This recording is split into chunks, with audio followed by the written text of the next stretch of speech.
Muy bien, estoy con Daniel González, columnista de La Voz, y lo invité también para charlar un poco, sí, café, falta el café, pero charlar un poco de política y de lo nuestro. Daniel, ¿cómo estás? ¿Cómo te va, Rubén? Gracias por la invitación. Bueno, ¿qué visión tenés de todo lo que pasó? Acá lo que tiene de bueno la Argentina, en otros países no saben ni quién es el ministro de Economía. Acá de día a día nos convulsionamos todos, nos alarmamos, nos alegramos, nos volvemos a alarmar. Ahora estamos sacudidos por el pedido de condena de Cristina Kirchner, 12 años, más la inhabilitación perpetua para ejercer cargos públicos. Eso es lo que ha sacudido, y las reacciones que ha ocasionado eso en la propia Cristina y en el peronismo, en una parte del peronismo, es lo que nos ha sacudido. Yo creo, respecto de esto, está todo dicho ya.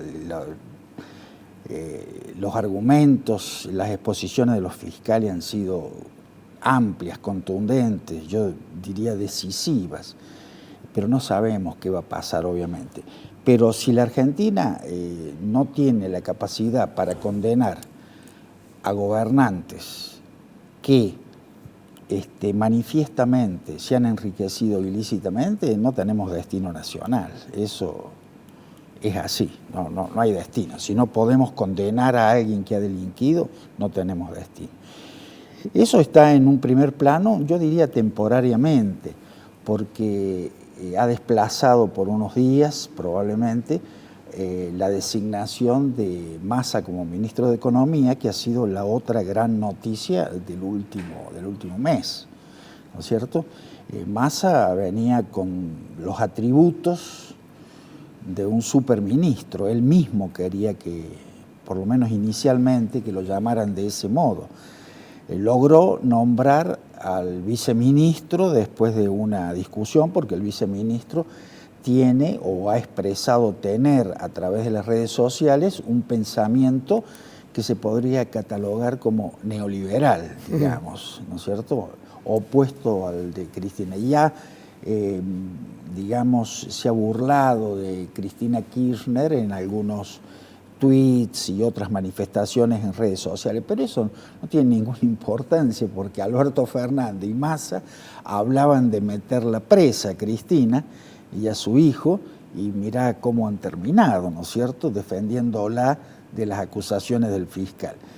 De todas maneras, los problemas latentes en la economía argentina y los problemas más gruesos de la economía argentina persisten. Las expectativas respecto de que Massa pueda, digamos, actuar sobre ello de una manera benéfica para el país, yo diría que son módicas, ¿no? Nosotros tenemos un gran problema, que es la inflación, y tenemos dos problemas concatenados con ese, que sería muy bueno que se resuelvan antes del cambio de gobierno.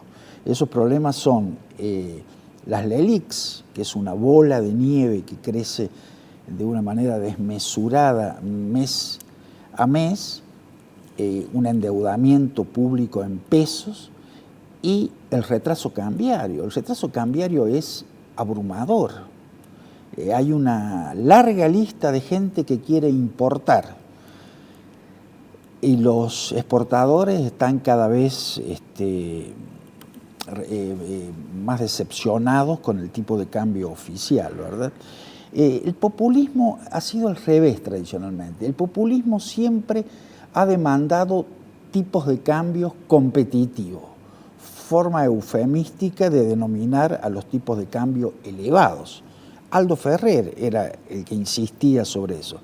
Lógico, porque el tipo de cambio elevado le permite a la industria nacional, que es ineficiente comparada internacionalmente y comparada con el sector agrario nuestro, le permite exportar a la industria nacional.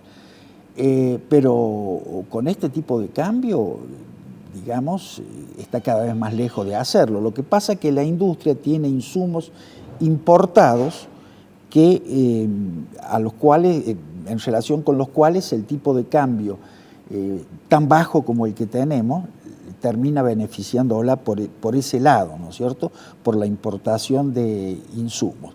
De tal manera, para decirlo de un modo breve, si la situación de la tensión creciente, yo diría al modo de una olla a presión, ¿no?, que va aumentando de una manera indefinida, si esa tensión no se resuelve, es decir, si no explota, digámoslo con toda claridad, antes del cambio de gobierno, el gobierno que viene después va a tener graves problemas de gobernabilidad, gravísimos. Está bien. Yo estoy de acuerdo con todo lo que has dicho, Daniel, y no es que lo que te voy a decir ahora no es por disentir, al contrario, quisiera agregar un concepto más a lo que vos dijiste, y vos dijiste que el gran problema es la inflación, y yo pondría por arriba de la inflación un problema que para mí es gravísimo, y creo que el gran problema es la ignorancia. Yo creo que la falta de educación e instrucción pública, muchas veces hemos tenido Ministerio de Educación Pública y hemos tenido Ministerio de Instrucción Pública. Y yo una vez le pedí a un profesor de la Universidad de Columbia la diferencia entre una cosa y la otra y me dijo, mire, es muy simple. Yo a usted le explico cómo funcionan los colores de las luces del semáforo, qué hace el verde, qué hace el amarillo y qué función cumple el rojo. Eso es instrucción. Educación es cuando usted llega a la esquina y no cruza con rojo. Esa es la diferencia. Entonces a mí me parece que falta, el gran drama de la Argentina es la profunda ignorancia producto de la falta de instrucción de la cual nadie se ocupó, exceptuando Sarmiento y Roca. Hasta ahora, después nada. Ahora, hay algo que entiendo muy bien lo que me querés decir y en líneas generales estoy de acuerdo, pero te hago notar algo. Cuando cayó el socialismo, fue una conmoción mundial, un sistema que se anunciaba desde hacía décadas como el que iba a sustituir al capitalismo, de pronto se derrumbó. ¿Está hablando del 89 con la caída del muro? Del 89 con la caída del muro y con las cosas previas que pasaron a la caída del muro, que ya se veía que se caía. Se derrumbó el sistema.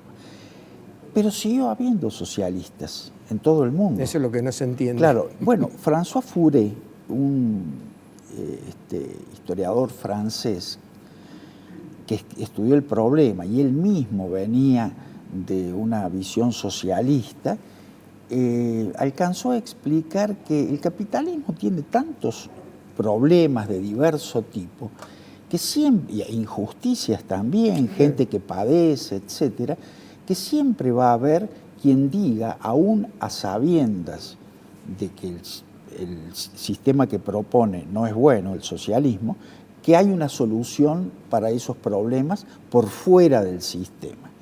Con el populismo pasa exactamente lo mismo. Más allá de que manifiestamente sea un fracaso desde el punto de vista económico, desde el punto de vista de la eficiencia económica, siempre va a haber quienes digan, no, pero acá se puede, como lo ha dicho la propia Cristina y lo ha dicho alguna otra funcionaria prominente de economía, que se puede emitir sin ningún problema porque eso no causa inflación.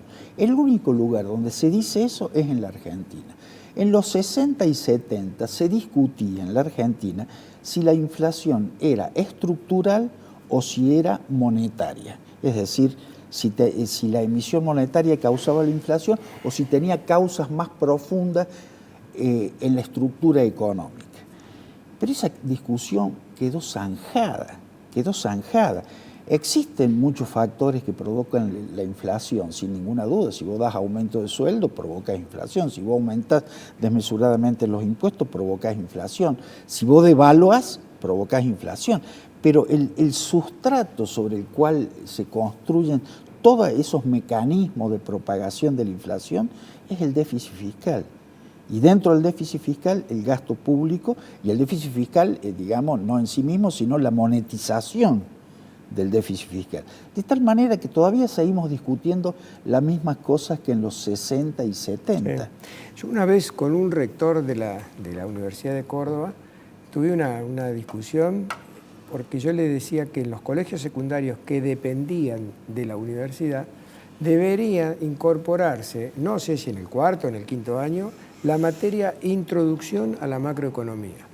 A mí no me preocupa que los alumnos aprendan de memoria los versos de Sor Juana Inés de la Cruz, pero me preocupa también de que sepan un poco de macroeconomía, por lo menos para que cuando el padre de ese chico empiece a hablar pavadas, diga, no, papá, perdona, me estás equivocado, no es así como vos decís. La macroeconomía indica esto, esto, esto y lo otro.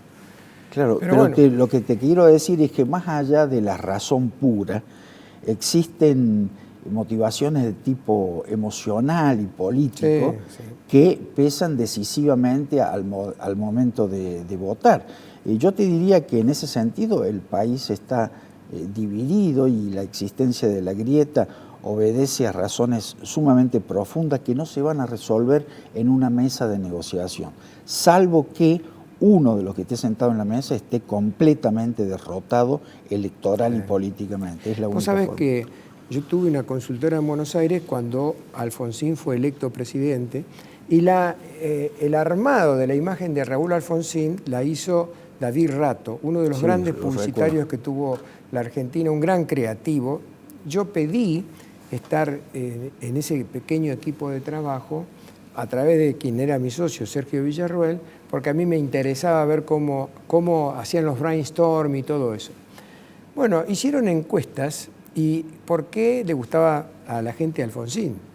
A ver, la imagen, los bigotes le daban lugar de mando, el timbre de la voz. En ningún momento, por supuesto el recitado del preámbulo de la Constitución, en ningún momento nadie se ocupó en saber si Alfonsín sabía algo de economía o no. Un día en una charla, en una cena que tuve la oportunidad de compartir con Alfonsín, después que había sido presidente, me dijo que él no tenía la más mínima idea de lo que era administrar nada. Entonces yo me tuve que tapar la boca para decirle, entonces, ¿cómo se presentó a presidente de la Nación? Bueno, ahí me están haciendo señas que nos van a fusilar a los dos porque no hemos recontrapasado. Y respecto de eso, yo recuerdo que David Rato dijo también cuando le preguntaron cómo había hecho para construir un hombre presidencial, decía que en ese momento Alfonsín se vendía solo, es decir, era la imagen de una persona que la gente, se lo armaron en la agencia, que la gente quería comprar, necesitaba en ese momento. Sí.